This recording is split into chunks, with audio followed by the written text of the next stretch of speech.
Plato's theory of forms is that there are almost archetypes of images that you see everywhere, and that these images are, you can't actually see them. You see like pale reflections of them in all things. That there's a super world beyond heaven or in heaven, depending on which Platonic dialogue you're reading, because he changes it over time. And his idea is that the realm of forms is this place beyond the physical world, and that those forms emanate downward into this world. Those forms emanate into this world and then animate objects, that they give the objects their appearance and their function.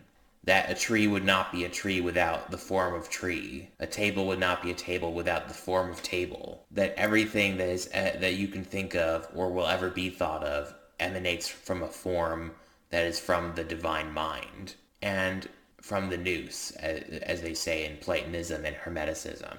And this is very similar to Carl Jung's theory of archetypes, but Jung believed that these were more like mental archetypes rather than things that came from the superworld, and that humans were connected psychically through a collective unconscious, and that's why we all had the same archetypes, and that we use these archetypes to make sense of the world around us. But Carl Jung really puts the cart before the horse compared to Plato, because Plato says no. Plato would say to that, no, we're not.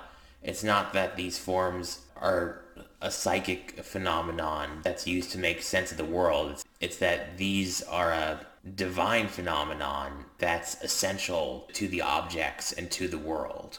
In other words, like, I guess you could say Carl Jung's a bit more Kantian, thinking that the objects that we see, we don't really properly perceive them, so we invent ideas in our head to perceive them. The archetypes are in our head, that they're not innate to objects, as opposed to Plato, who's less Kantian and more ideal and more like a German idealist. Plato is more like a post-Kantian idealist who thinks that we do perceive the objects the way they are because of the forms. But then he turns around and says that but the objects we see are not true representations of the actual form. We're seeing the object the way it is, but we're not seeing the form the way it is. The object is a bad representation of the form, and that the original form exists in the superworld, the realm of forms. In other words, maybe instead of calling it the collective unconscious, we should follow René Guénon's lead and call it the collective superconscious. That it's not that we're connected through a psychic field like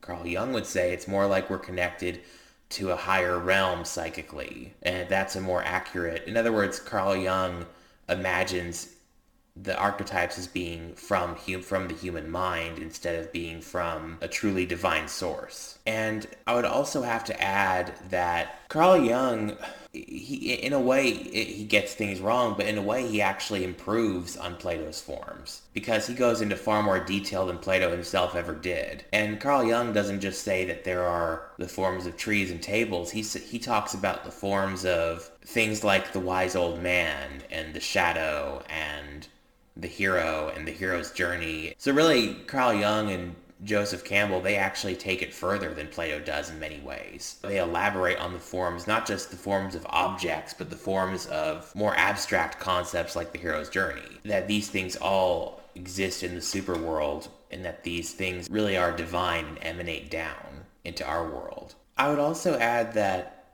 by emulating the forms, you can find more satisfaction, the good life, as Plato would say. And that this is important because that means that it would explain why we like beauty so much, and that beauty probably is the ultimate archetype. Because Plato believed that the archetypes were a part of different genuses, and that I would say that the ultimate genus would probably be beauty, because beauty is the standard by which something matches up to an archetype, matches up to a form. So that beauty probably is the ultimate form, and that all the forms are from the divine mind, the nous, and that the nous in turn is an emanation of the one, and the one is beyond being and non-being,